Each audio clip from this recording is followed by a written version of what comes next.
जी अस्सलाम वालेकुम। कैफेट आज के लेक्चर का आगाज़ करते हैं। Lecture number 72। आज के लेक्चर में हमने तो कल की जो होम असाइनमेंट आपको दी थी उसकी डिस्कशन करेंगे। उसमें कुछ क्वेश्चन में आपको डेफिनेटली किसी ना किसी जगह पे प्रॉब्लम आई होगी, उसको डिस्कस करेंगे। और फिर इसके बाद दो नए कंसेप्ट सीखेंगे। हम दो नई सिचुएशंस डिस्कस करेंगे जिनमें एथिकल इशू अराइज होते हैं, और हम ये देखेंगे कि इन सिचुएशन में इशू क्या अराइज होता है और ऑडिटर का कोर्स ऑफ एक्शन क्या होगा इन सिचुएशन में। वो सिचुएशन कौन सी है? एक लोन्स एंड गारंटीज और दूसरी सिचुएशन है बिजनेस रिलेशनशिप। तो सबसे पहले अपने असाइनमेंट की डिस्कशन की तरफ चलते हैं। 1 बाय 1 वॉल्यूम 2 में से। अच्छा, वॉल्यूम 1 के जो क्वेश्चंस हैं उनकी डिस्कशन मैं आपके साथ यूट्यूब के जरिए शेयर कर दूंगा। वॉल्यूम 2 में अगर कोई प्रॉब्लम है किसी क्वेश्चन में तो बताइए 1 बाय 1। अच्छा, एक चीज को आपने इंश्योर करना है कि एक दफा क्वेश्चन जो डिस्कस हो जाए ना, फिर दोबारा उसकी डिस्कशन की तरफ मुझे वापस नहीं आपने भेजना। उसी वक्त जो भी आपके क्वेश्चंस हैं, इश्यूज हैं, वो आप डिस्कस कर दें। सारे असाइनमेंट ज़्यादा कर रहे हैं जी। जी वॉल्यूम 2 में, जी वॉल्यूम 2 में क्वेश्चन 3। अच्छा, कोशिश करें तरतीब से चले, यानी क्वेश्चन 3 फिर क्वेश्चन 7 फिर क्वेश्चन 11, इस तरीके से। सबसे पहले कौन सा क्वेश्चन? क्वेश्चन 3। जी क्वेश्चन 3 में कौन से वाला पार्ट था? First part. अच्छा, सबसे पहले मैं रिक्वायरमेंट भी साथ में शेयर कर दूंगा ताकि आपको एग्जाम में क्वेश्चन की रिक्वायरमेंट पढ़ के एवेल्युएट कर सकें कि आपने किस तरीके से अंदाजा लगाना है कि कोड ऑफ एथिक्स का क्वेश्चन है और हमने क्या कुछ लिखना है। रिक्वायर्ड में कह रहा है आइडेंटिफाई द थ्रेट्स। थ्रेट से पता चल गया हमें कोड ऑफ एथिक्स का क्वेश्चन है। विच में arise and evaluate their significance. Evaluate their significance का मतलब क्या है? उसके सिग्निफिकेंस को भी इवेल्युएट कर, फैक्टर्स भी बताने हैं हमने। आपको याद है ना, हम डिफरेंट एथिकल सिचुएशन में हमने सिग्निफिकेंस को भी, हर सिचुएशन के फैक्टर्स नहीं है सिग्निफिकेंस के फैक्टर, लेकिन जिन सिचुएशंस में है उनमें हमारे लिए लाजमी हो जाता है कि वो पूछे या ना पूछे, हमें बताना जरूर है। और रीसेंट ट्रेंड उसका क्या है? वो पूछ रहा है स्पेसिफिकली, लेकिन ना भी पूछे तो वो हमारे थ्रेट की डिस्कशन का हिस्सा होते हैं। यानी जब हम थ्रेट को डिस्कस कर रहे होते हैं उसका हिस्सा होते हैं सिग्निफिकेंस के पॉइंट। यहां पे स्पेसिफिकली उसने थ्रेट्स भी पूछ रहा है, सिग्निफिकेंस भी। Also recommend the course of action to mitigate the which may be taken by your firm. इस are the mitigating actions which may be, कह रहा है बताइए कोर्स ऑफ एक्शन बताइए, या वो एक्शन जो कि आपके थ्रेट को मिटिगेट कर सकते हैं, रिड्यूस कर सकते हैं। तीनों चीजें पूछ ली उसने। असाइनमेंट था फर्स्ट वाला क्वेश्चन। कह रहा है Fiza was plan to be the engagement supervisor for the audit of FL. Plan किया गया था हम लोग सुपरवाइजर के तौर पे। She has received an employment offer from FL. However, she is considering not to accept FL's employment offer. अच्छा, ये जो चीज है ना, she is, यहां तक अगर क्वेश्चन अगर खत्म हो जाता आपको कोई प्रॉब्लम ना होती, क्योंकि आपको पता चल गया सिचुएशन कौन सी है। ये कौन सी प्रोस्पेक्टिव एम्प्लॉयमेंट वाली सिचुएशन है। सेल्फ इंटरेस्ट थ्रेट अराइज होता है जिसमें हमने स्टडी किया था, कोई डिस्क्लोज करेगा फर्म, उसके बाद उसको रिमूव कर ले और क्वालिटी कंट्रोल रिव्यू करवा ले उसके का। यहां पे जो आगे लिखा है she is considering not to accept FL's employment offer, इससे लग रहा है कि अब कोई थ्रेट अराइज नहीं हो रहा। लेकिन मुझे ये बताइए प्रैक्टिकली, अगर आप पार्टनर हो और आपको सीनियर कहे ये एक कि सर मुझे क्लाइंट की तरफ से ऑफर आई है लेकिन मैंने उसको एक्सेप्ट नहीं करना अभी, उसने कहा था 2 महीने बाद आपके आर्टिकल्स कंप्लीट हो जाए तो मेरे पास आके जॉब कर लेना, मेरा इरादा नहीं है उसको एक्सेप्ट करने का। आप पार्टनर हैं, आप कोई एक्शन लेंगे? क्यों? आप ये नहीं सोचेंगे कि इसका अगर इरादा होता एक्सेप्ट करने का फिर थ्रेट राइज होता, लेकिन अब कोई थ्रेट नहीं है। हाँ, इरादा बाद में बन भी सकता है। क्या हो अगर आप कोई एक्शन ना लें और 2 महीने बाद जब वो आर्टिकल्स कंप्लीट हो तो पता चले उधर शिफ्ट कर गया, आपका तो ऑडिट गया। तो इसीलिए बेहतर होता है इस सिचुएशन में साइलेंट नहीं रहना, बल्कि थ्रेट राइज होता है एहतियातन हमें सेफगार्ड अप्लाई कर लेने चाहिए। ठीक है, एहतियातन हमें सेफगार्ड्स अप्लाई कर लेने चाहिए जो सेफगार्ड हमने पढ़े थे। इसी तरह आपको याद होगा कल हमने जो मार्केटिंग डायरेक्टर वाली क्वेश्चन किया था सन वाला, तो कुछ स्टूडेंट ये आर्गुमेंट करते हैं कि सर वो मार्केटिंग डिपार्टमेंट अगर रिलेशनशिप है भी तो उसका फाइनेंशियल स्टेटमेंट के साथ डायरेक्ट लिंक तो कोई नहीं होता। तो अगर वो इंडिपेंडेंट नहीं भी है तो इससे क्या प्रॉब्लम है? तो याद रखें, चाहे डायरेक्ट लिंक ना भी हो मार्केटिंग डिपार्टमेंट वाले का, लेकिन बहरहाल एक रिलेशनशिप है। अब उसके फादर के कुछ दोस्त हो सकते हैं और फादर कह सकते हैं यार मैं खुद तो अकाउंट्स में नहीं काम करता, लेकिन अकाउंट्स डिपार्टमेंट का हेड जो है उनके साथ हमारी अच्छी हेलो है, तो आप उनको फेवर कर दें। तो रिलेशनशिप का एग्जिस्ट होना, चाहे वो किसी भी डिपार्टमेंट में हो, ये सफिशिएंट है थ्रेट्स को राइज करने के लिए। उसी तरीके से अगर हमें क्वेश्चन में वो कह रहा है कि ऑफर की गई थी, तो ये इंफॉर्मेशन सफिशिएंट है थ्रेट को आइडेंटिफाई करने के लिए, ठीक है, चाहे उसने कह दिया कि मेरा इरादा नहीं भी है। क्लियर? थ्रेट, बाकी थ्रेट और सेफगार्ड में तो कोई प्रॉब्लम नहीं है, जो सोल्यूशन में वो समझ आ गए थे आपको, शाबाश। और कोई क्वेश्चन इसी का? अच्छा, वन क्लोज होगी ना सिचुएशन, इसी का सेकंड और third. Second, FL is the main sponsor of the ongoing cricketing event. FL client है, तो ये हाँ ये तो अभी पढ़ा ही नहीं है, असाइनमेंट दे दी थी, चले कोई बात नहीं, समझ गए थे ना, यही मकसद था।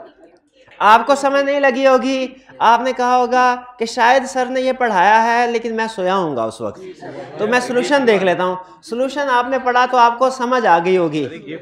हाँ, ये गिफ्ट वाला था, यही मैं चाहता था कि आप इसको, तो गिफ्ट वाले में कोई थ्रेट राइज होता है क्या? क्लाइंट और ऑडिटर एक दूसरे को गिफ्ट दें, उसमें क्या प्रॉब्लम है? कोई प्रॉब्लम नहीं है। कौन सा थ्रेट? सेल्फ इंटरेस्ट है, क्योंकि गिफ्ट जो है वो कीमती होते हैं, ठीक है। और फेमिलियरिटी थ्रेट भी है, फेमिलियरिटी थ्रेट भी। और भाई क्लियर हो गया ये? इसमें कोई प्रॉब्लम तो नहीं थी। गिफ्ट के बारे में सिंपल रूल है, सिग्निफिकेंट गिफ्ट है तो एक्सेप्ट नहीं करने, क्योंकि significant gift is equal to रिश्वत होता है, रिश्वत होता है। सिग्निफिकेंट गिफ्ट है तो एक्सेप्ट, इनसिग्निफिकेंट गिफ्ट है तो एक्सेप्ट कर सकते हैं। अब सिग्निफिकेंट और इनसिग्निफिकेंट एग्जाम में कैसे पता चलेगा? एग्जाम में कैसे पता? अगर वो कहे कि आइए सर आपको खाना खिलाते हैं 5 स्टार होटल में, सिग्निफिकेंट गिफ्ट है। अगर कहे आइए सर हमारे शहर में आए आपको सैर करा के लाते हैं, सिग्निफिकेंट गिफ्ट है। और अगर कहे कि सर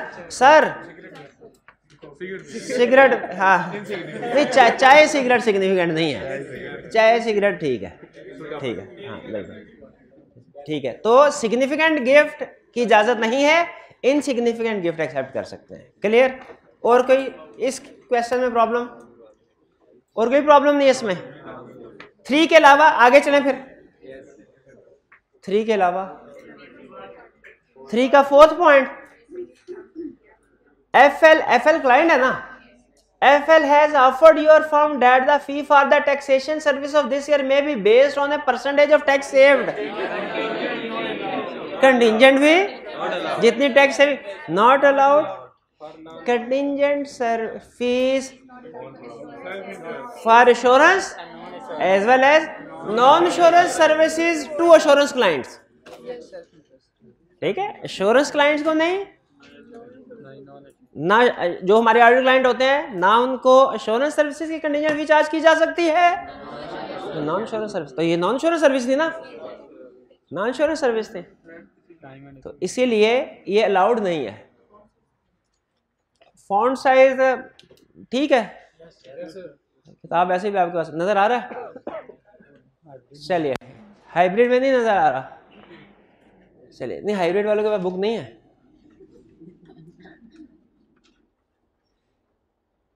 चलिए, और कोई क्वेश्चन?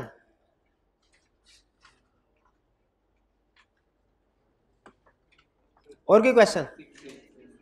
6,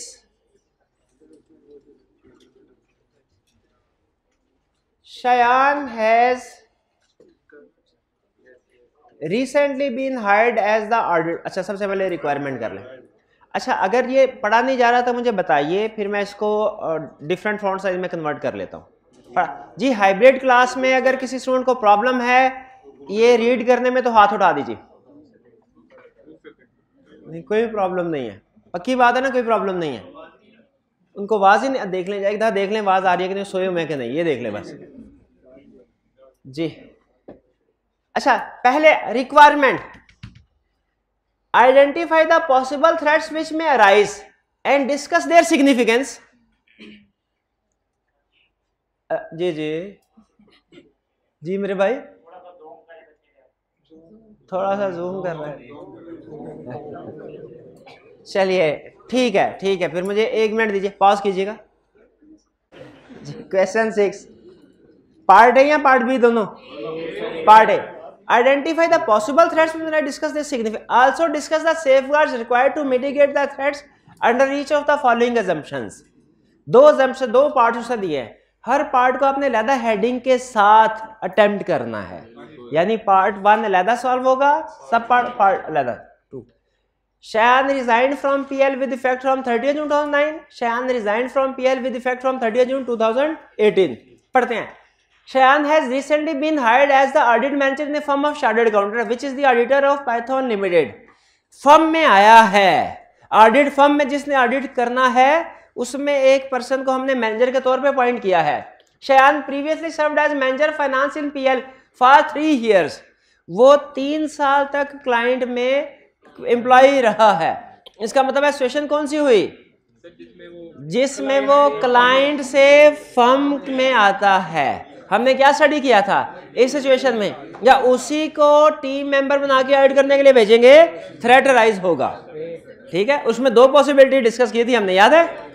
एक सेम ईयर में अगर भेज दिया जाए, यानी जिस साल का ऑडिट कर रहे हैं उसी साल में उसने काम किया हो। सेम ईयर का मतलब क्या है? जिस साल का ऑडिट कर रहे हैं उसी साल में अगर उसने क्लाइंट में काम किया तो थ्रेट बहुत ज्यादा है, इसमें तो हमें इसको भेजना ही नहीं चाहिए।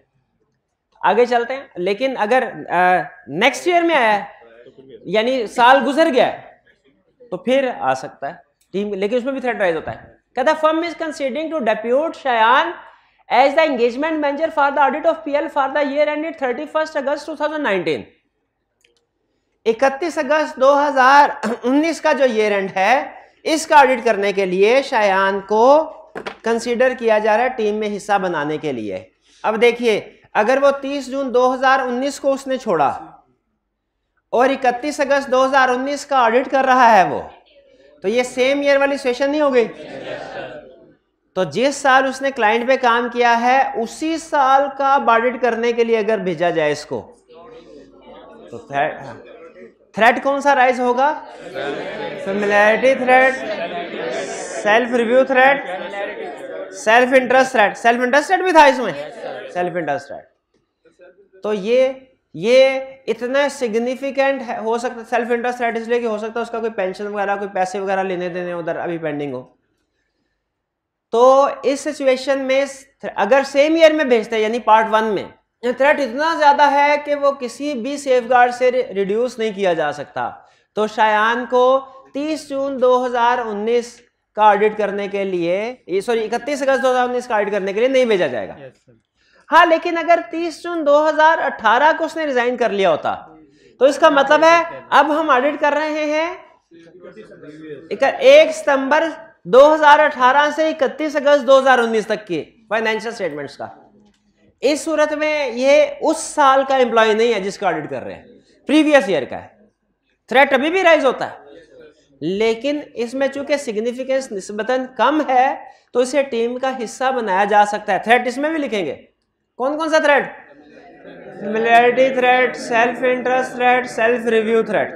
थ्रेट आगे पीछे तरतीब कर सकते हैं, कोई प्रॉब्लम नहीं है, लेकिन तीनों लिखने हैं जहां पे 3 थ्रेट इन्वॉल्व हो। और इसके बाद अब इसे टीम का हिस्सा बना सकते हैं क्या? रोटेट ना बोले, रोटेट का मतलब होता है टीम का हिस्सा ही ना बनाना। रोटेट या रिमूव का मतलब क्या होता है? टीम का हिस्सा रीस्ट्रक्चर कर दे रिस्पॉन्सिबिलिटीज को। रीस्ट्रक्चर रिस्पॉन्सिबिलिटी का मतलब क्या है? कि जो उसने अपना उसकी जगह और नहीं है, जिस काम को उसने परफॉर्म किया है क्लाइंट में वो उसकी रिस्पॉन्सिबिलिटी में नहीं आना चाहिए, बल्कि किसी अदर वर्क को परफॉर्म करने की ड्यूटी से लगा दी जाए। रीस्ट्रक्चर रिस्पॉन्सिबिलिटी का मतलब है। और क्या करें? इंडिपेंडेंट चार्टर्ड अकाउंटेंट को एंगेज करें उसके काम का रिव्यू करने के लिए, क्योंकि स्टिल थ्रेट तो कम है लेकिन थ्रेट तो है ना, और क्लाइंट को फेवर दे सकता है। उधर उसके दोस्त काम कर रहे होंगे, वो होंगे कि नहीं दोस्त शायान के? बिल्कुल होंगे। क्लियर? इसमें कोई प्रॉब्लम, कोई इश्यू डिस्कस करना हो? मजीद कोई नहीं? और क्वेश्चन? नेक्स्ट बताइए कौन सा डिस्कस करना है? 8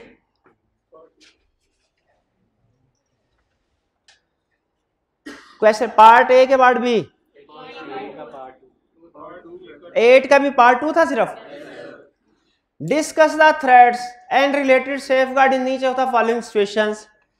सेफगार्ड पूछ रहा है, थ्रेड पूछ रहा है, सिग्निफिकेंस लिखने की जरूरत तो नहीं है। तो कहते हैं नहीं, डिस्कस का मतलब क्या है, डिस्कशन में सिग्निफिकेंस भी आ जाती है।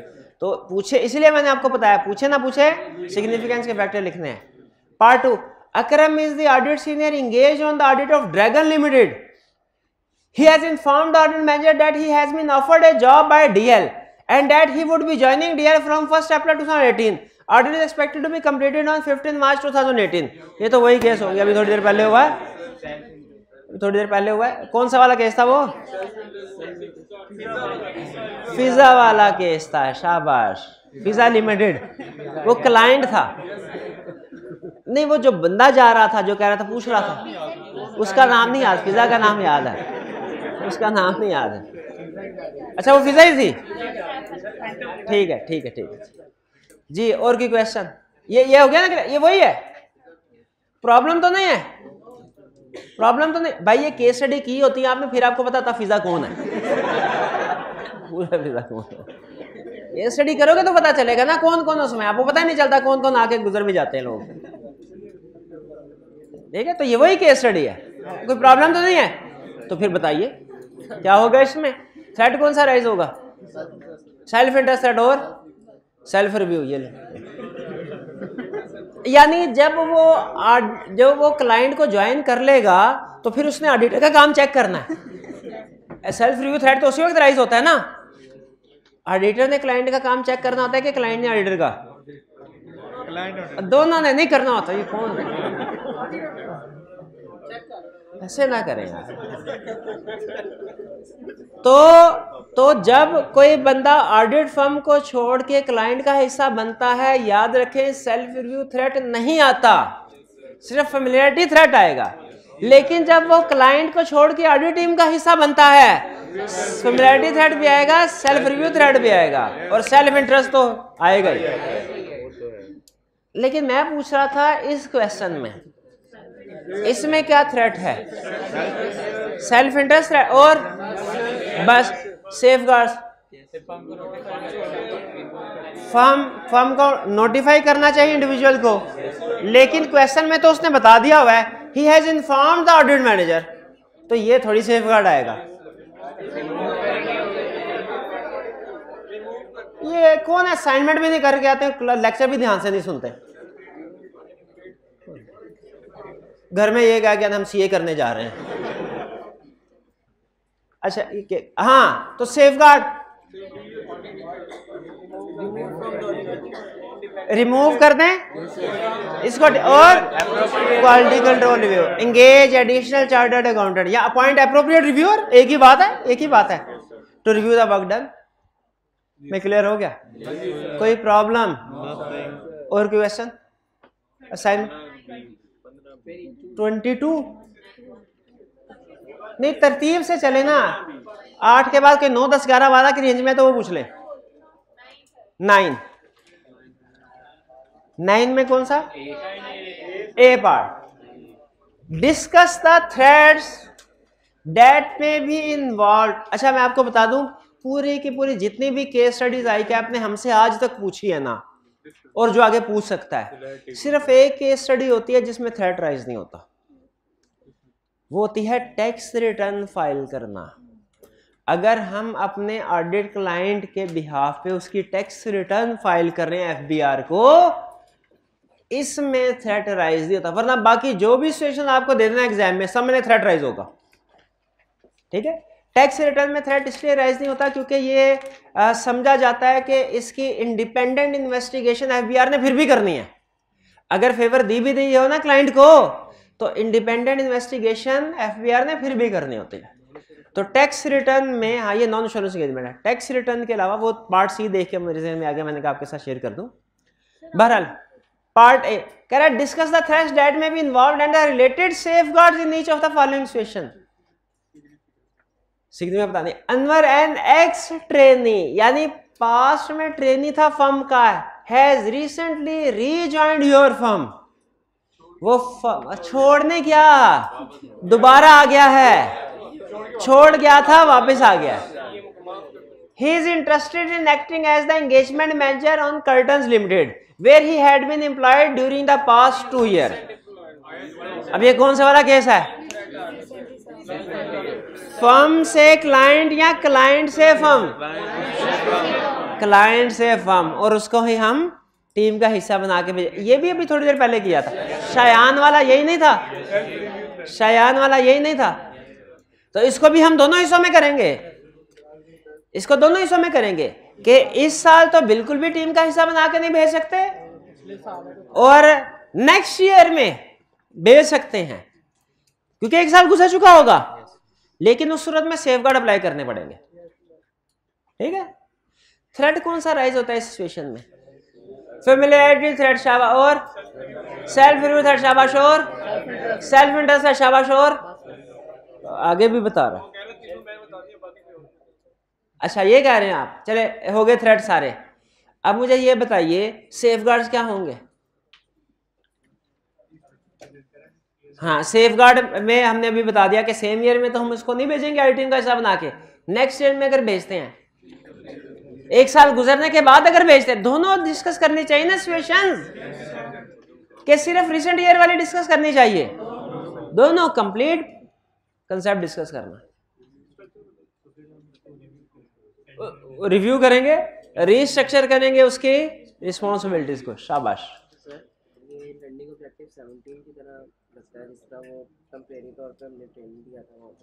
अच्छा वो कह रहे हैं सर ये हमें लर्निंग ऑब्जेक्टिव 17 की तरह लगता है, जिसमें टेम्परेरी स्टाफ असाइनमेंट का सेकेंडमेंट का केस था कि आर्जी तौर पे क्लाइंट को लोन स्टाफ क्लाइंट को स्टाफ मेंबर देना काम, दोनों में फर्क है। टेम्परेरी स्टाफ का असाइनमेंट का मतलब ये है हमने अपना एक फर्म का पर्सन क्लाइंट को भेजा ऑडिट करने के लिए नहीं, उसका क्लाइंट का अकाउंटिंग नेचर का काम करने के लिए, और वो शॉर्ट पीरियड ऑफ टाइम के लिए होता है, वो 2, 3, 4 महीने के बाद वापस आ जाता है। ये तो क्लाइंट का ही एम्प्लॉय था जो क्लाइंट को छोड़ के 2 साल के बाद 3 साल के बाद फर्म के पास आ गया। रीजॉइंट में ये देखें कि रीजॉइंट का ये मतलब नहीं है कि हमने भेजा था तो वो वापस आ महीने बाद, नहीं, इधर से रिजाइन करके उधर चला गया था, अब उधर से रिजाइन करके आया, यानी एम्प्लॉयमेंट चेंज हो रही है। क्लियर? और की question?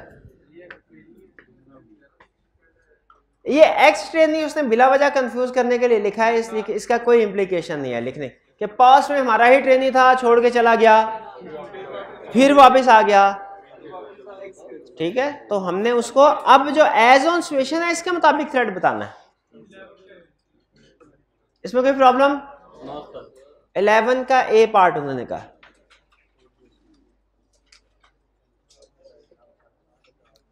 identify the threats which may be involved and suggest appropriate safeguards if any in each of the following scenarios. The planning phase of the annual audit of ABC Private Limited for the year ended 30th June 2016 is in progress. The engagement partner intends to include Kamran as a member of audit team who joined the firm last month. Before joining the firm, Kamran was employed in the finance department of ABC. ये तो वही हो गया ना, ये तो client में employ था, क्लाइंट को छोड़ के फर्म में आ गया, तो वही 3 थ्रेट आ गए। कौन कौन से? Self interest threat, familiarity threat, self review threat. फिर सेम ईयर में इंगेज नहीं कर सकते, इसको टीम का हिस्सा नहीं बना सकते, और 1 साल गुजर जाए आफ्टर पासिंग 1 ईयर टीम का हिस्सा बना सकते हैं by applying relevant safeguard. Safeguards क्या होंगे? रीस्ट्रक्चर करें रिस्पॉन्सिबिलिटीज को, अपॉइंट एप्रोप्रिएट रिव्यूअर। क्लियर? और कोई प्रॉब्लम? और नहीं 15 का पार्ट बी। जी जी जी जी 12A can identify the threats that will be involved and applicable safeguards if any in each of the following scenarios. Your firm is the auditor of Delicious Biscuits Limited for the past 3 years. On previous year's audit, Affan was the audit manager. He has recently joined DBL as GM Finance. अच्छा, अब हमारा situation क्या बन रही है? हम firm से client की तरफ शिफ्ट कर गया। जब कोई पर्सन फर्म से क्लाइंट में शिफ्ट कर जाए, क्या थ्रेट राइज होता है? Familiarity threat, self interest threat भी और इंटिमिडेशन थ्रेट भी। सेल्फ, भाई उधर से इधर आया, पैसे पेंडिंग हो सकते हैं कुछ ना कुछ, इधर से उधर जाएगा तो इधर भी तो पैसे पेंडिंग हो सकते हैं, कुछ पेंशन वगैरह, कोई बेनिफिट्स, कोई बोनसेस वगैरह होते हैं समटाइम्स, वो कहा जाता है कि ईयर एंड पे किए जाएंगे, तो कुछ पेंडिंग अमाउंट हो सकती है जिसकी वजह से सेल्फ इंटरेस्ट थ्रेट अराइज होता है। इसके सेफगार्ड याद है आपको? इंटिमिडेशन थ्रेट ऐसे बन गया कि वो यहाँ पे ऑडिट मैनेजर था तो उसके ट्रेनिंग स्टूडेंट्स थे उसके जो अंडर काम करते थे, उसके बच्चे छोटे छोटे, उनको सिखाता था वो काम कैसे करना है, उंगली पकड़ के सिखाता था, ये ऐसे वाउचिंग करते हैं, ऐसे एनालिटिकल प्रोसीजर परफॉर्म करते हैं, और कभी कभी अगर वो काम ठीक नहीं करते थे थोड़ा बहुत डांट डपट भी कर लेता था कि नहीं। अब इसी तरह अब क्लाइंट में जीएम फाइनेंस बन गया, जो भी पोजीशन है, क्या वही टीम ऑडिट करने के लिए नहीं आएगी जिसको वो सिखाता रहा है? अच्छा, वो टीम भी वो आएगी और मैनेजर के तौर पे कोई ना कोई उसका बैचमेट होगा। मैनेजर के लेवल पे तो फेमिलियरिटी थ्रेट राइज होता है ना, दोस्त होंगे भाई भाई, और जो जूनियर आएंगे वो इसके काम में गलतियां निकालेंगे, क्या चल मैंने तो तेरे को काम सिखाया है, आज को तुम मेरी गलतियां निकालोगे हैं? मेरे से ऑडिट सीख के मुझे कहोगे कि सर आपने केस स्टडी गलत सॉल्व की है? गलत कह सकते, हो सकते हैं, क्यों नहीं हो सकता? क्या मैं गलती कर सकता हूँ? कहते हैं नहीं। किधर स्केप्टिसिज्म गया तुम्हारा? मैं गलती कर सकता हूँ कि नहीं? है बेदबी, कहते कर सकते हैं भाई, कर सकते हैं, गलती हर प्रोफेशनल कर सकता है। यही कोड ऑफ एथिक्स हमें सिखा रहा है कि जब जूनियर टीम मेंबर उसके पास जाएंगे ना तो वो उनको प्रेशराइज करने की कोशिश कर सकता है, या ना भी करे तो टीम अपने आप को अंडर प्रेशर फील करेगी, इंटिमिडेशन थ्रेट। लेकिन इस सिचुएशन में फिर क्या करना है कि ऐसी टीम जो कि उसके अंडर काम कर रही हो पास्ट में, उसको ना भेजे, मोर एक्सपीरियंस, मोर सीनियर टीम को भेजे, ऑडिट प्लान्स को मॉडिफाई करेंगे। शाबाश, क्लियर ये? अच्छा, जो मैंने आपको पहले बताया वो क्लियर हो गया। इसके बाद उन्होंने कहा सर इसमें एक और इंफॉर्मेशन भी है पास्ट 3 इयर्स की। याद रखिए कि 3 साल तक अगर हम ऑडिट करें कोई थ्रेट अराइज नहीं होता। जब 3 साल 4th ईयर या 5th ईयर के लिए जाएं उस वक्त थ्रेट अराइज होता है। यहां पे चूंकि 3 साल हो गए हैं फॉर द पास्ट 3 इयर्स, वहां पे ये और ये होगा टीम मेंबर के लिए। ये किसके लिए होगा? टीम मेंबर के लिए, कि टीम मेंबर अगर 3 साल तक टीम का हिस्सा तो फिर थ्रेट राइज होता है। फर्म के लिए नॉर्मली 5 साल होता है पीरियड, लेकिन फर्म के लिए भी 3 साल एज्यूम करके आप ये फेमिलियरिटी थ्रेट भी अलहदा से आइडेंटिफाई कर सकते हैं। यानी ये डिस्कशन करने के बाद ना, जो ये इस फाइनेंस मैनेजर वाली है, इसके बाद दूसरा सिचुएशन भी आप डिस्कस कर सकते हैं कि firm has been the auditor of the client for last 3 year, this में क्रिएट्स फेमिलियरिटी थ्रेट। लेकिन इसमें बस आप इतना ही डिस्कस कर सकेंगे। ये आपके लेवल पे जो ईयर्स की वजह से थ्रेट राइज होता है ना, 3 साल से ज्यादा सा, वो इंडिविजुअल्स के लिए, इंडिविजुअल्स के लिए। फर्म, कुछ क्लाइंट ऐसे होते हैं फर्म उनका 20-20 साल तक भी ऑडिटर पॉइंट हो रही होती है, 20 साल तक। लेकिन होता क्या है, हर 5 साल के बाद एंगेजमेंट पार्टनर को, टीम को चेंज कर दिया जाता है। क्लियर जी?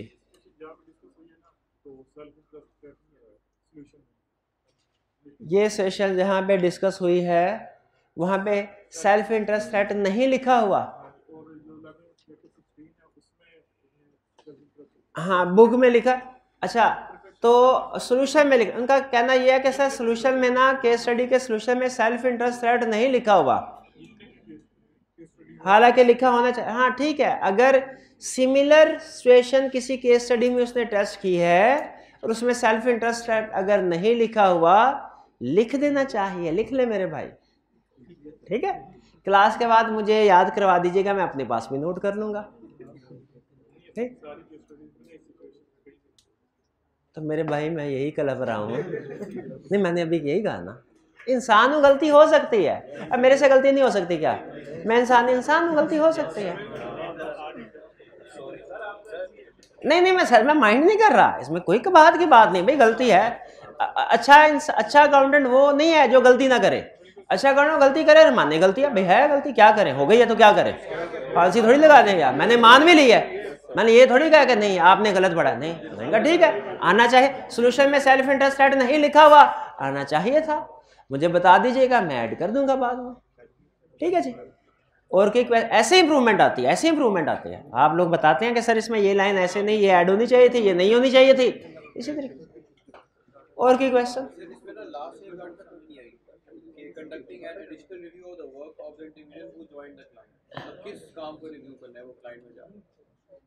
हाँ हाँ हाँ, अब वो अच्छा ये मुझे ये बताया, मैंने आपको बताया था, ये जो पर्सन है अफान, क्लाइंट में चला गया, हमें क्लाइंट के और किसी एम्प्लॉय से इतना डर नहीं है जितना इस अफान से डर है। किस वजह से?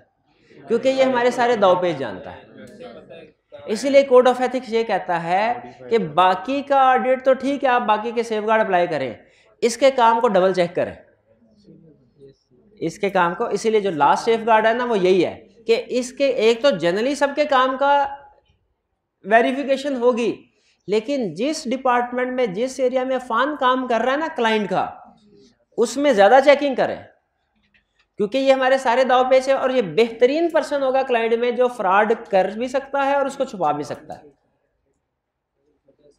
ठीक है। हाँ इसको पता है सारे तरीका वारदात हमारे, इसीलिए तो मॉडिफाई ऑडिट प्लान का सेफगार्ड हमने डाला हुआ।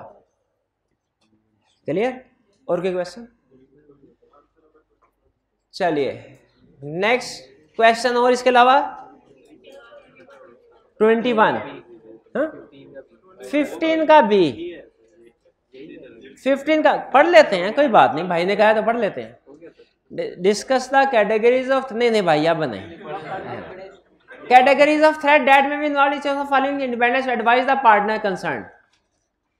कह रहा Kamal was the audit manager during the last years annual audit of Faisalabad textile limited FTML।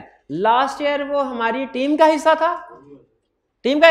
He has joined FTML as their manager finance. इस साल उसने क्लाइंट को ज्वाइन कर लिया prior to the commencement of the current years audit. ये वही firm से client की तरफ रोटेशन, और वही थ्रेड जो भी अफान वाले पढ़े हमने। इसके अलावा क्वेश्चन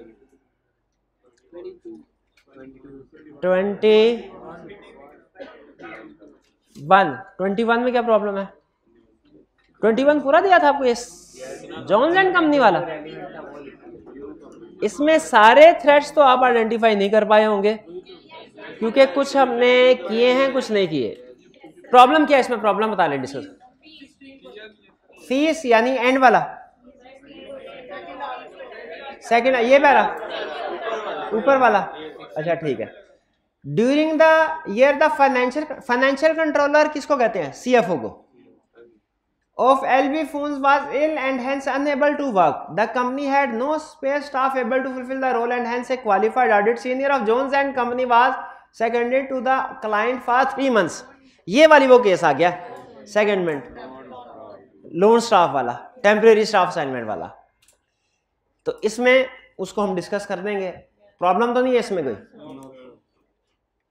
अच्छा, the audit partner has recommended that the audit senior work on the audit as he has good knowledge of the client. उसी को टीम का फिर हिस्सा बनाया। Fee income derived from LV Phones was boosted by this engagement and along with the audit and tax fee now count for 16% of firm's total fees. 16%। Code of ethics ये कहता है, ये शायद हमने पहले डिस्कस नहीं की, लेकिन अच्छा ये फीस वाला ये एलिमेंट भी डिस्कस हो गया। अनड्यू डिपेंडेंस ऑन फी एक कंसेप्ट है। अनड्यू डिपेंडेंस ऑन फी का मतलब यह है, जैसे हमने गोइंग कंसर्न में पढ़ा था ना कि अगर कंपनी का एक मेजर कस्टमर हो जिससे सिग्निफिकेंट रेवेन्यू डिराइव हो रहा है, अगर वो बैंकरप्ट हो जाए या कॉन्ट्रैक्ट खत्म कर दे तो गोइंग कंसर्न इश्यूज अराइज हो जाते हैं।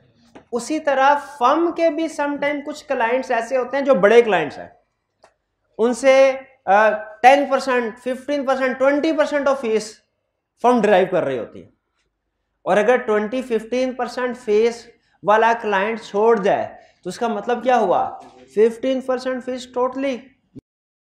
और चूंकि ये बेसिकली मैन्युफैक्चरिंग कंसर्न थोड़ी होती है, तो इसमें जो रेवेन्यू होता है कॉस्ट ज्यादातर फिक्स होती है, क्योंकि स्टाफ को हायर किया है 4 साल के लिए, ट्रेनिंग स्टूडेंट्स को, मैनेजर्स को, कॉस्ट फिक्स होती है, तो रेवेन्यू का डायरेक्ट इंपैक्ट आता है प्रॉफिटेबिलिटी पे। तो 15% 16% रेवेन्यू कम होने का मतलब तकरीबन 20-25% प्रॉफिटेबिलिटी कम हो जाएगी। इसीलिए फर्म ये चाहती है कि जो इस तरह के बड़े बड़े क्लाइंट्स हैं, जो कि 2-3 ही होंगे, बाकी तो छोटे छोटे क्लाइंट्स होंगे, मेजर क्लाइंट्स हाथ से ना जाने पाए। बताइए क्या फर्म की ये सोच होगी? मेजर, और इस सिचुएशन में क्लाइंट को भी पता कि मैं इनका मेजर कस्टमर हूं, मेरे मेजर बिलिंग जो है वो मुझे करते हैं, तो क्लाइंट प्रेशराइज करने की कोशिश कर सकता है कि अगर आपने क्वालिफाइड ओपिनियन एक्सप्रेस किया, अगर क्वालिफाइड ओपिनियन एक्सप्रेस किया तो हम आपको रिमूव कर देंगे। और सम टाइम जो रेवेन्यू को सामने रख के पार्टनर इसके प्रेशर में, इस धमकी में आ भी जाते हैं और अनमोडिफाइड ओपिनियन एक्सप्रेस कर देते हैं। इसीलिए ये सिचुएशन थ्रेट क्रिएट करती है।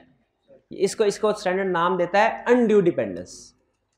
तो अनड्यू डिपेंडेंस ऑन क्लाइंट का मतलब क्या है कि मेजर पोर्शन ऑफ इनकम एक ही क्लाइंट, एक ही ग्रुप से जनरेट हो रहा हो, और इसको उन्होंने परसेंटेज बताई है 15%। अगर 15% से ज्यादा बेंचमार्क 15% से ज्यादा एक ही क्लाइंट से पैसे जनरेट हो रहे हो तो हम क्या कहेंगे, ये मेजर क्लाइंट हो गया है, इस पे अनड्यू डिपेंडेंस है फर्म के।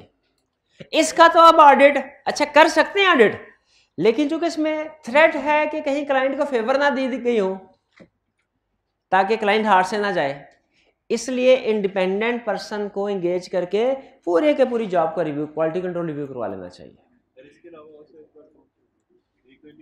अच्छा, दूसरा क्या सेफगार्ड हो सकता है? दूसरा सेफगार्ड ये हो सकता है कि अपने क्लाइंट बेस को बढ़ाने की कोशिश करें, या इस क्लाइंट को जो कुछ नॉन इंश्योरेंस सर्विसेज प्रोवाइड करें वो कम कर दे ताकि ये परसेंटेज कम हो। यानी दूसरा सेफगार्ड ये है कि इसकी जो डिपेंडेंस है ना, इसको कम करने की कोशिश करें। ये डिपेंडेंस 2 चीजों की वजह से कम हो सकती है। एक तो घटिया तरीका क्या है, कुछ नॉन इंश्योरेंस सर्विसेज को प्रोवाइड ना करें तो ये परसेंटेज कम होके 16 से कम होके 8, 9, 10, 11, 12 पे आ जाएगी। ये अच्छा तरीका नहीं समझा जाएगा, क्योंकि भराई लक्ष्मी जो है वो कौन डुगराता। तो दूसरा अच्छा तरीका क्या है, लेकिन ये सेफगार्ड है, बार कोड ऑफ एथिक्स में बताया हुआ है। अच्छा तरीका क्या है कि हम अपने नंबर ऑफ क्लाइंट्स को इंक्रीज करने की कोशिश, नंबर ऑफ क्लाइंट्स इंक्रीज होंगे ना तो भी ये परसेंट, हमारा टोटल पोर्टफोलियो इंक्रीज होगा तो इंडिविजुअल क्लाइंट की परसेंटेज भी कम हो जाएगी। क्लाइंट को कैसे पता होगा? क्लाइंट को आपको पता है भाईजान ने कितनी फीस दी है? नहीं पता, अंदाजा तो होगा भाई, 2 लाख दे के तो नहीं बैठा होगा है? आपने 12-13 हज़ार दी होगी तो उन्हें भी 7-8 हज़ार दे दी होगी। 18 तो एग्री होती है, वो तो इंस्टॉलमेंट करवाते हैं, और इंस्टॉलमेंट के बाद आखिरी इंस्टॉलमेंट कहाँ पे करते हैं आप? पे करते अभी के पे की है आखिरी इंस्टॉलमेंट? ऐसा ना करेंगे अच्छा, जैसे आपको ये तरीके पता नहीं है। चलिए ठीक, बहरहाल तो ये थ्रेट क्लियर। और की क्वेश्चन? इसमें इंटिमिडेशन थ्रेट यस राइज हो सकता है, हो सकता है, बिल्कुल हो सकता है। अच्छा, लिखेंगे क्या नहीं आप सोल्यूशन में? असल क्वेश्चन तो ये है, राइज हो सकता है अगर क्लाइंट धमकी देगा।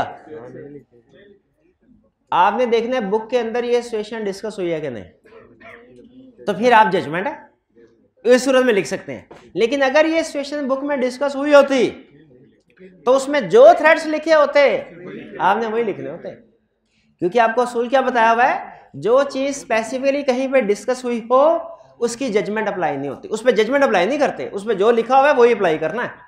हाँ, जो चीज कहीं पे नहीं लिखी हुई उस पर जजमेंट अप्लाई कर सकते हैं। और कोई क्वेश्चन? 22। हाँ, withdraw from some of the services में लिखा हुआ, उसका यही मतलब है कि कुछ आप सर्विसेज जो उसको प्रोवाइड कर रहे हैं वो खत्म कर दें, परसेंटेज 16 से कम होके 13, 12, 11 पे आ जाएगी, डिपेंडेंस कम हो जाएगी। 22 आपने कहा, 22 में क्या प्रॉब्लम है? 22 अच्छा, मैंने पूरा क्वेश्चन दे दिया था आपको। अच्छा किया था, अच्छा किया था, आपने पढ़ तो लिया होगा, शाबाश। तो क्या प्रॉब्लम है इसमें? कोई बात नहीं, अब तो हो गया, क्या किया जा सकता जी। लास्ट पैराग्राफ में क्या प्रॉब्लम? पूरा पैराग्राफ पढ़ दूं? पहली 4। In an initial meeting with the finance director किसको कहते हैं? ये भी सीएफओ ही है। फाइनेंस डायरेक्टर का मतलब डायरेक्टर नहीं है, सीएफओ। डिफरेंट टर्म्स यूज होती है ना, जैसे फाइनेंशियल कंट्रोलर है, जैसे सीएफओ है, इसी फाइनेंस डायरेक्टर, ये अमेरिकन टर्म ना basically, financial controller, finance director वगैरह, इनसे मुराद फाइनेंस डिपार्टमेंट का हेड ही होता है। In initial meeting with the finance director of stock company you learn that the audit team will not be entertained on stock company yard this yard. ये क्या होती है yard? Yard क्या होती है? बोट, शिप बैठ के, हाँ वो जो मूवीज में बाजू का था, वो दुश्मन पीछे लगा होता है, वो बैठ के, वो होती है, हाँ वो ठीक है, समझ आ गई। वो कहता है आपको भाईजान पिछले साल हम सैर करवाते रहे इस तरीके से एज दिस कुड, लेकिन अब नहीं करवाएंगे, to be an attempt to influence the opinion, क्योंकि इससे आपका इन्फ्लुएंस इफेक्ट हो सकता है, इससे पेट्रोल महंगा है, इससे इन्फ्लुएंस इफेक्ट आपको। देखिए ये कौन से वाला केस है? सिग्निफिकेंट गिफ्ट एंड हॉस्पिटल, बिल्कुल उसी की तरफ इशारा है उसका, ठीक है। ये गिफ्ट के साथ कुछ और भी टर्म वो बोलता है, वो भी असल में टर्म बोलता है इंड्यूसमेंट। इंड्यूसमेंट का मतलब गिफ्ट या कुछ सर्विसेज, ठीक है। जैसे फ्री डिनर, ये गिफ्ट तो नहीं है, लेकिन इंड्यूसमेंट में आता है। पहले वो कोड ऑफ एथिक्स में पुराने में सिर्फ गिफ्ट की टर्म यूज किया करता था, अब उसने इस गिफ्ट को जनरलाइज कर दिया है, इंड्यूसमेंट, क्योंकि गिफ्ट के अलावा भी और बहुत से तरीके हैं जिनसे ऑडिटर को तरगीबात दी जा सकती हैं, लालच दिया जा सकता है, ताकि वो हमारी मर्जी का ओपिनियन।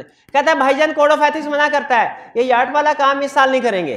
फिर कहता है instead he has arranged A balloon flight costing less than 1/10 of the expense of using the yard and hope this will be acceptable। कहता है पेट्रोल महंगा हो गया, वो नहीं, अब गैस सस्ती है तो बलून फ्लाइट हो गया है। आपको फ्लाइट वो भी होता है ना, वो चॉकलेट की ऐड आती थी, मैं टीवी में देखते थे, कौन सी चॉकलेट थी कोई, हाँ बलून ऊपर जाता था, ऊपर पहुंच के मुझे मॉडिफाइड ओपिनियन नहीं देना, आइटम मॉडिफाइड ओपिनियन देना है, भाई ने तरकीब बताई है। तो अब बताइए बलून फ्लाइट की इजाजत है क्या? ये भी इंड्यूसमेंट में ही आएगा, ये भी क्लाइंट की तरफ से एक तरह का सिग्निफिकेंट गिफ्ट ही है, चाहे उसकी वैल्यू कम है।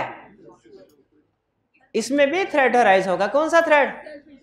Self interest threat. एक्सेप्ट करना चाहिए, नहीं करना चाहिए, और अगर एक्सेप्ट कर चुके हों, किसी एक केस स्टडी में उसने कहा एक्सेप्ट कर चुके हैं, तो हमने तो उससे कोड ऑफ एथिक्स कहता है या तो इसके पैसे दे दो, या फिर जिस टीम ने फायदा उठाया इस ऑफर का उससे ऑडिट का हिस्सा ना बनाओ। क्लियर? और कोई प्रॉब्लम? सेकंड पैरा, ये पैराग्राफ पूरा कर दे। तो भाई को नहीं समझ लगी ना, भाई को तो समझाने थे, आपको तो लगी होगी। Director also states that the fee for taxation services this year should be based on percentage of tax saved। ये तो भी थोड़ी देर पहले आ गया, contingent fee। And trust that your firm will accept a fixed fee for representing stock company in dispute regarding the amount of sale tax payable to the taxation authority। ये dispute वाला case अभी हमने नहीं किया, ये वाला case अभी हमने नहीं किया। इसमें बेसिकली वैसे थ्रेट कौन सा राइज होता है? एडवोकेसी थ्रेट, यानी थर्ड पार्टीज के सामने हम क्लाइंट का पॉइंट ऑफ व्यू प्रेजेंट कर, हमसे एडवोकेट वाला काम ले रहा है ना, कि कह रहा है टैक्सेशन अथॉरिटी के सामने जाओ और हमारा केस लड़ो, हमारा केस लड़ो, तो ये एडवोकेसी थ्रेट जी। फीस के लिए बिल्कुल सेल्फ इंटरेस्ट भी होगा। अच्छा, इस तरह के क्वेश्चन में जब कंटिन्यूअस केस स्टडी चल रही हो और आपके सामने डिफरेंट सिचुएशंस आ रही हैं जिनसे थ्रेट अराइज हो रहा है, आप क्या सारे के सारे थ्रेट पूरी केस स्टडी के इकट्ठे लिख देंगे? हर सिचुएशन की अलहदा हेडिंग देनी है। हालांकि नॉर्मली आईक्यूएफ क्वेश्चन में क्या करता है 1 2 3 करके आइडेंटिफाई कर देता है और हम पार्ट 1 पार्ट 2 पार्ट 3 अलग-अलग सॉल्व करते हैं केस को। लेकिन अगर इस तरह की कंटिन्यूस केस स्टडी आ जाए, और पिछला क्वेश्चन भी इसी तरह का था, तो आपने किस तरीके से सॉल्व करनी है, सारे थ्रेट इकट्ठे, सारे सेफगार्ड इकट्ठे नहीं लिखने, 0 नंबर देगा वो, बल्कि हर सिचुएशन की हेडिंग बनानी है। जैसे टैक्स सेविंग, ये अलग हेडिंग बनेगी, फिर इसके नीचे आप बताएंगे कि agreeing fees as a percentage of tax saved is contingent fee which create self interest threat. Safeguard में लिखेंगे this is not allowed, contingent fee is not allowed for insurance and non insurance services. इसमें intimidation threat भी किस में, taxation authority में। क्यों आएगा intimidation threat?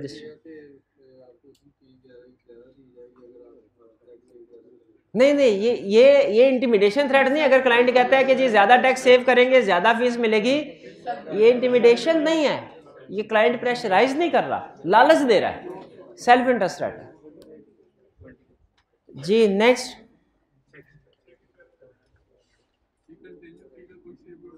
Second. अच्छा, मेरा ख्याल अब ये काफी है डिस्कशन, बाकी लेक्चर की तरफ चलते हैं। ये बाकी 1-2 क्वेश्चन, कितने 2 क्वेश्चन रह गए हैं, बाकी वो फिर कल करेंगे। अच्छा, जिन स्टूडेंट्स ने असाइनमेंट किया है वो अपनी अच्छा असाइनमेंट मैंने कल कहा था कि वैसे दे दो कि आपने जो क्वेश्चन रिपीट हो रहे होंगे वो नहीं करने। तो कितने ऐसे स्टूडेंट्स हैं जिन्होंने वो क्वेश्चन भी किए हैं? कंप्लीट असाइनमेंट तो वो होगी ना, आपने वो भी किए हैं। असाइनमेंट अपने सामने रखे, असाइनमेंट चेक करें इनके। शाबाश, असाइनमेंट चेक कराएं। असाइनमेंट किधर है? असाइनमेंट, शाबाश शाबाश, असाइनमेंट चेक करवाते जाएं। ये ले, शाबाश शाबाश शाबाश, ये ले, ये भी ले, ये भी ले। किधर है आपके असाइनमेंट? शाबाश, ये ले, ये भी ले, शाबाश। किधर है असाइनमेंट? ये ले, ये भी ले, शाबाश। किधर है असाइनमेंट? ये ले, ये भी ले, शाबाश शाबाश। और असाइनमेंट किधर है? किधर है असाइनमेंट? शाबाश। नहीं, पूरी असाइनमेंट किधर है? ये ले, ये भी ले, शाबाश। ये ले, ये भी ले, शाबाश। भाई असाइनमेंट पूरी की है तो ये ले, लाएं भाई, और कैश लाएं प्यारे भाई, और क्या। शाबाश शाबाश। नहीं नहीं, खत्म नहीं, आप असाइनमेंट करने वाले बने, पैसे बहुत है। हाँ। और असाइनमेंट किधर है? मिल गई? आप मिल गई ना? कैश मिला नहीं है तेरे को? नहीं मिले? ये ले, ये ले, शाबाश। और असाइनमेंट जल्दी, शाबाश शाबाश। अभी दिए तो थे, ये ले, शाबाश शाबाश। और असाइनमेंट चेक करो, असाइनमेंट, शाबाश। ये ले, ये ले, शाबाश। और असाइनमेंट किधर है? पूरी असाइनमेंट, पूरे। ये करप्ट आदमी। असाइनमेंट, शाबाश शाबाश। ये ले, ये ले। कितनी दफा असाइनमेंट, खुदा का खौफ करें। दूसरी, तो ये किसकी असाइनमेंट है? आपने अच्छा, असाइनमेंट पूरी की आपने? शाबाश। असाइनमेंट पूरी की है इसने? असाइनमेंट पूरी की है? ये ले, शाबाश शाबाश। ये ले, शाबाश। असाइनमेंट पूरी की है? शाबाश। ये ले, ये ले, शाबाश। असाइनमेंट पूरी की है? शाबाश। ये ले, ये ले, शाबाश। ये लो, ये लो। अबे पूरी की है असाइनमेंट? ऐसे ना करे यार।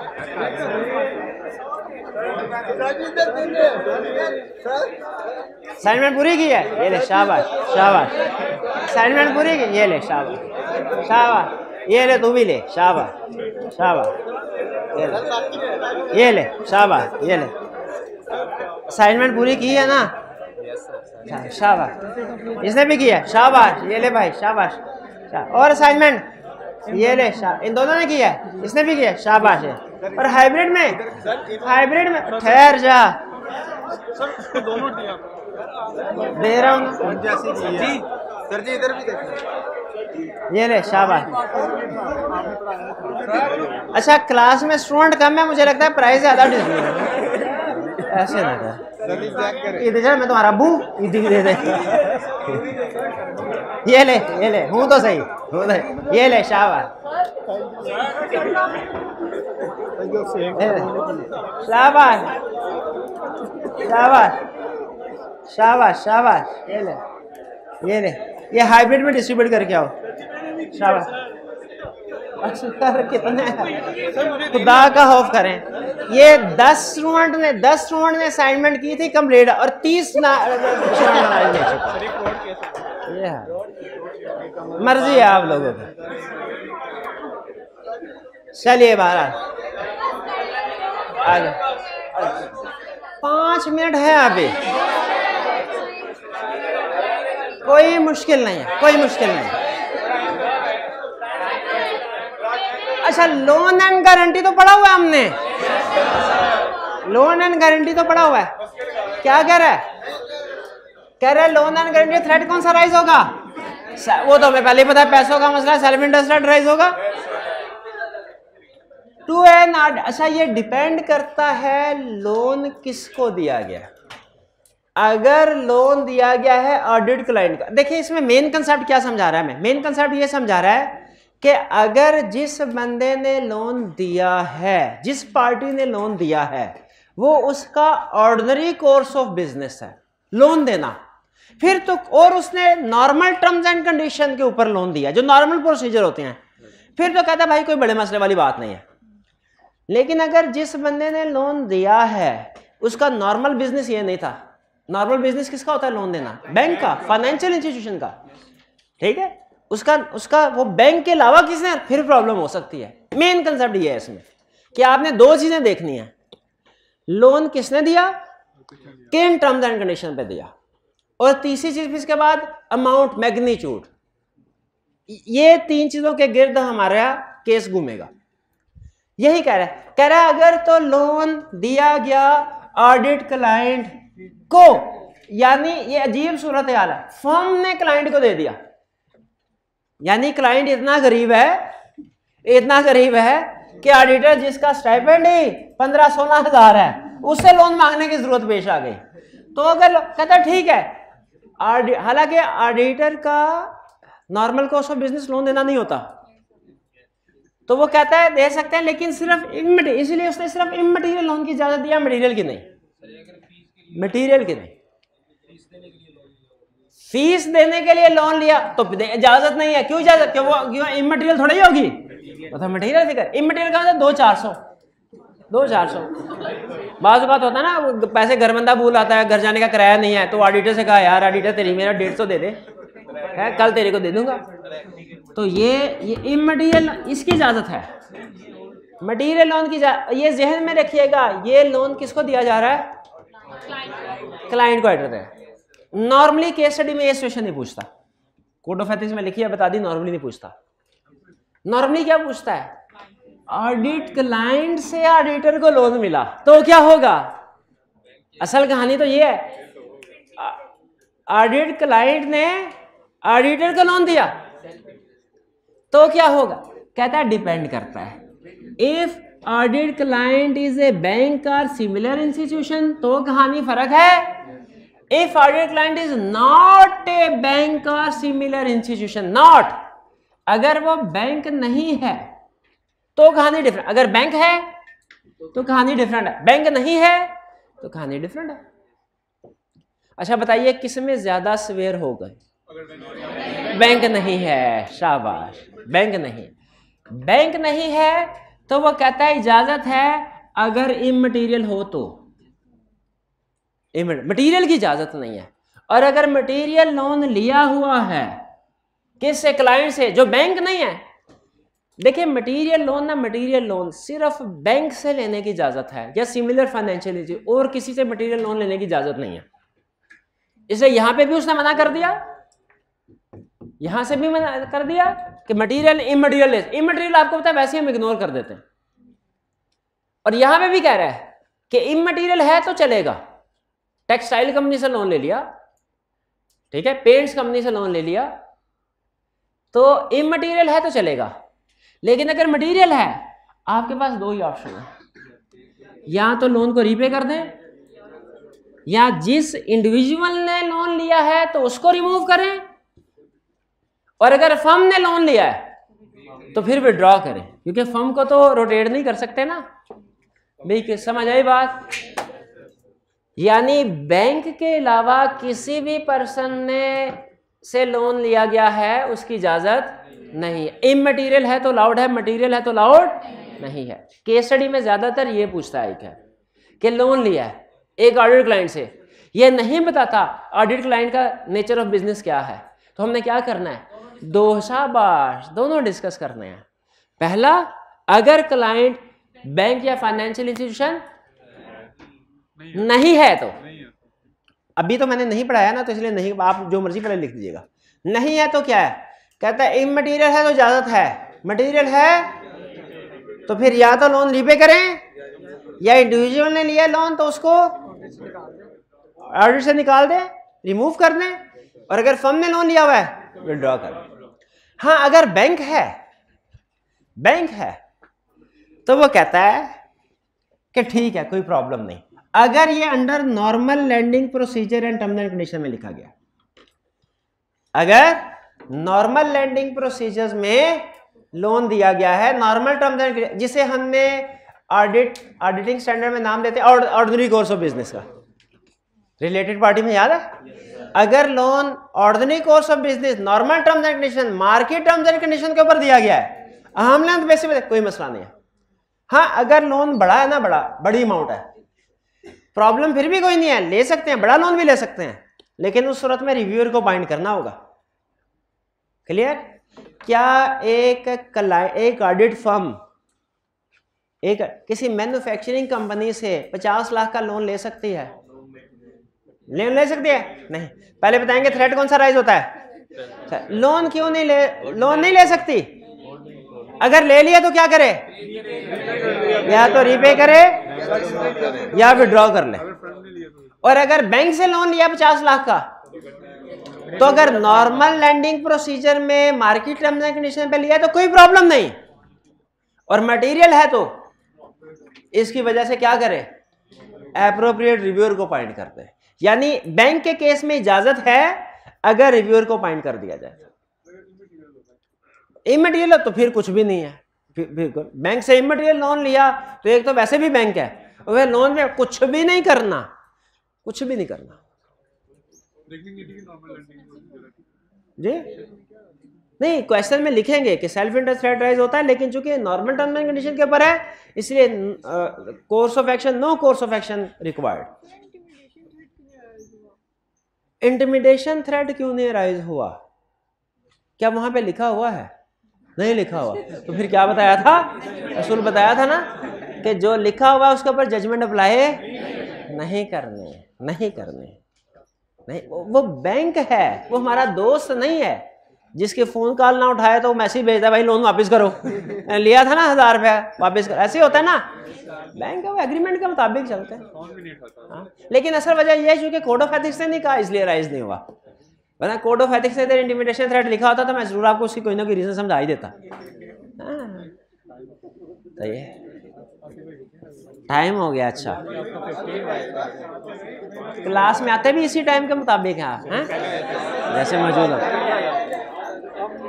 तो अब हाँ, बिजनेस रिलेशनशिप।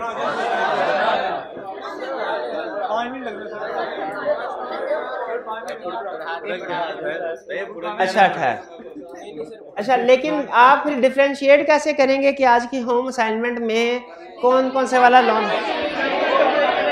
पता चल जाएगा आपको, पढ़ के पता चल जाएगा, तो पढ़ लेंगे। चलिए ठीक है भाईजान, रहने दें, नहीं मान रहे। चलिए ठीक है आज, लेकिन ये इससे रिलेटेड जो क्वेश्चन होंगे वो फिर आपने लाजमी करने हैं, ठीक है। चलिए आज का लेक्चर यहाँ पे ख़त्म करते हैं हम। अल्लाह हाफिज़।